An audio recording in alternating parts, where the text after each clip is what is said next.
La mort de DaVinci Resolve.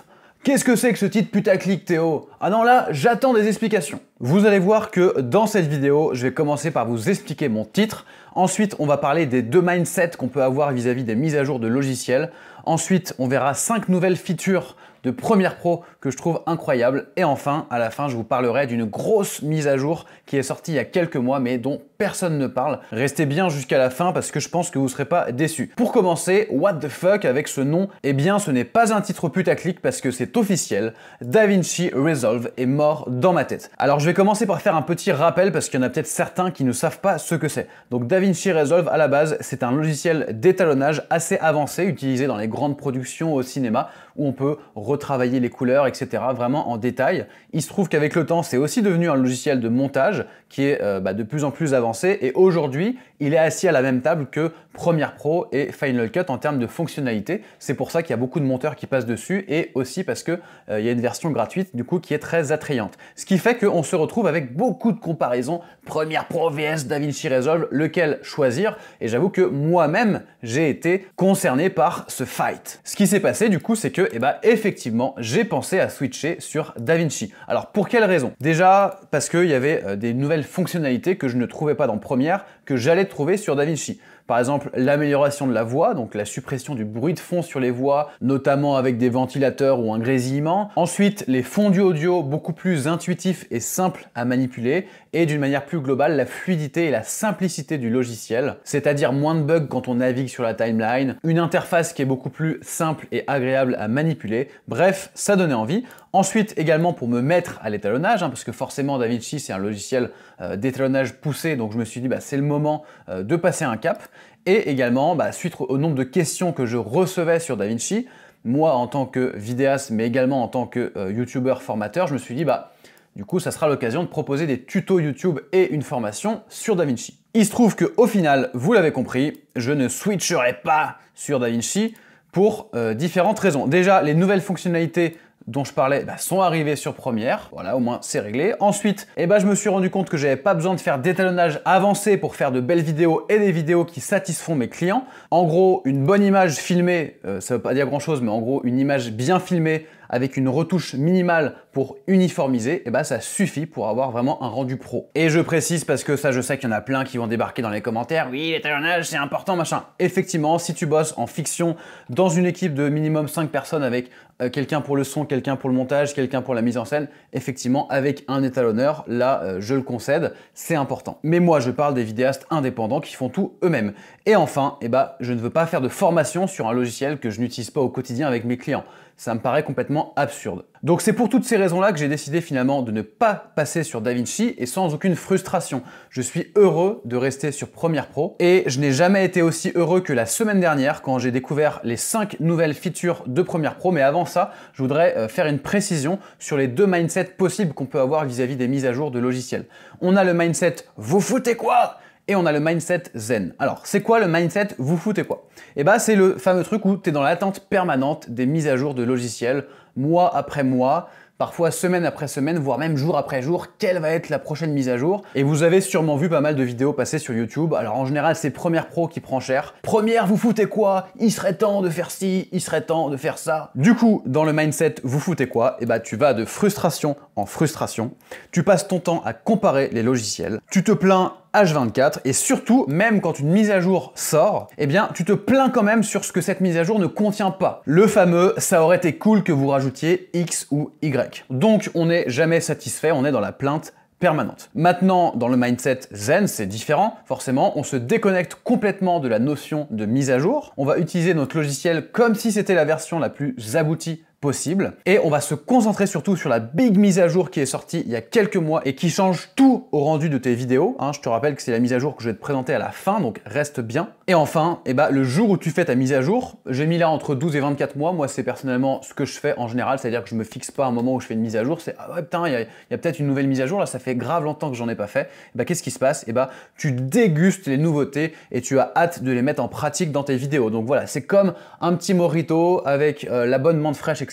Tu la savoures, un peu comme quand il y a le premier rayon de soleil au printemps. Tu prends ton premier verre en terrasse, tu te poses et tu dis « Ah putain, Ah, ça fait longtemps, qu'est-ce que c'est bon! Alors maintenant, quelles sont ces 5 nouvelles features de Premiere Pro qui me font aimer encore plus le logiciel? Je vais ouvrir Premiere Pro directement sous vos yeux, comme ça sera du concret. Et bah la première, c'est les fondus audio qui ont été grandement améliorés. Ici, j'ai par exemple un clip qui se termine. Avant, si je voulais faire un fondu de fin sur ce clip, j'allais taper fondu exponentiel pour venir le mettre comme ça à la fin. Et ensuite, j'allais définir sa durée. Mais maintenant, c'est beaucoup plus intuitif. Et d'ailleurs, c'est ce que j'aimais dans DaVinci. C'est que j'ai juste à venir placer mon curseur comme ça et j'ai un petit symbole qui apparaît. Et je peux venir mettre un fondu. Mais non seulement je peux régler sa durée, mais également la courbe de descente. Est-ce que c'est plutôt bombé, ou alors linéaire, ou alors courbé dans l'autre sens? Ça, je peux le définir. Je ne vais pas rentrer dans les détails ici, mais c'est incroyable et surtout, ça marche également pour les fondus enchaînés entre 2 clips.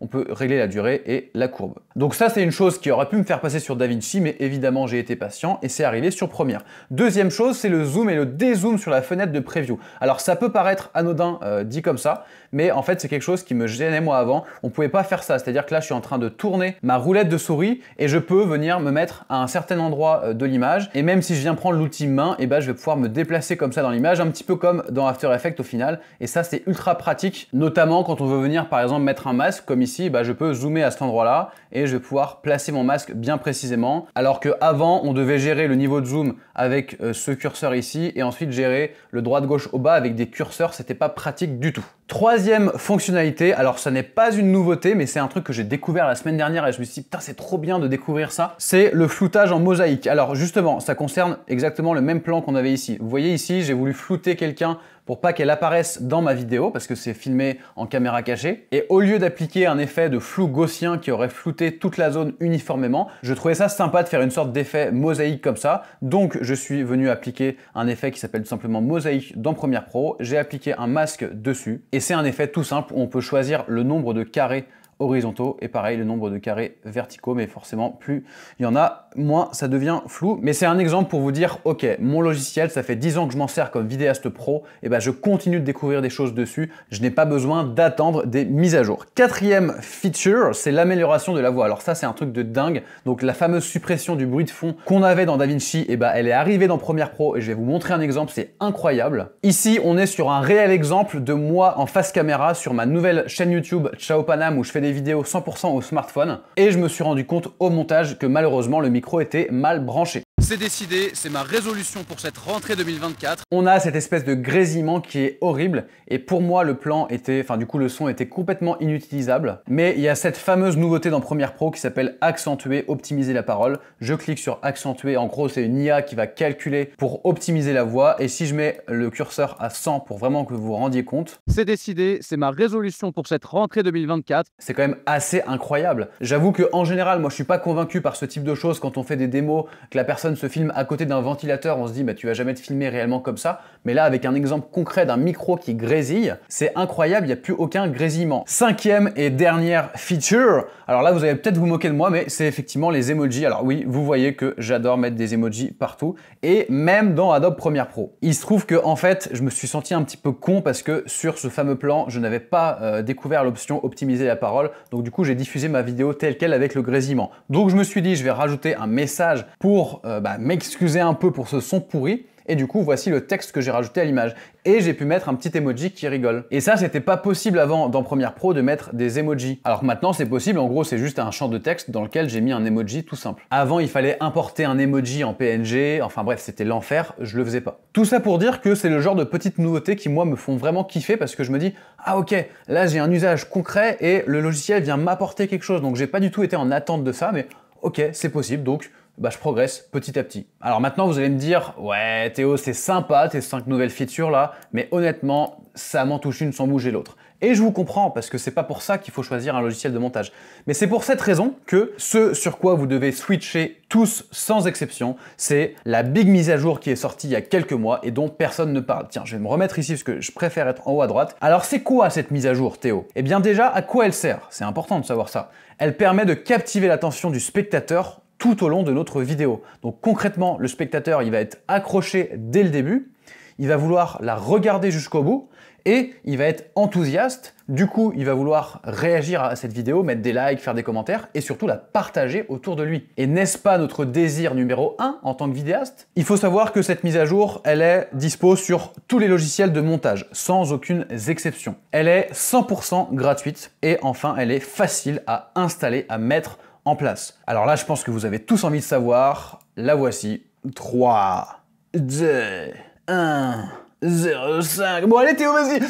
Le storytelling scotchant. C'est ça la mise à jour que vous devriez tous installer. Pourquoi? Eh bien parce que rendre une vidéo captivante, ça passe beaucoup par le montage. On pense souvent quand on parle de storytelling ou de racontage d'histoire pour les anglophobes que ça passe par écriture sur une feuille ou alors écrire sur son ordi avant le tournage. Eh bien non, ça passe, je dirais, à 50% par le montage. Mais vu que cette vidéo est déjà assez longue, eh bien ce que je vous propose, c'est de détailler ça dans ma vidéo bonus qui s'appelle justement le storytelling scotchant. Dans cette vidéo bonus, je vais vous expliquer les 3 ingrédients essentiels à intégrer dans toutes vos vidéos pour scotcher littéralement les spectateurs devant leur écran. Vous allez voir que c'est très facile à mettre en place. Vous pouvez le faire dès maintenant, dès aujourd'hui. Donc c'est le premier lien qui est juste en dessous. On se retrouve dans la vidéo sur le storytelling scotchant.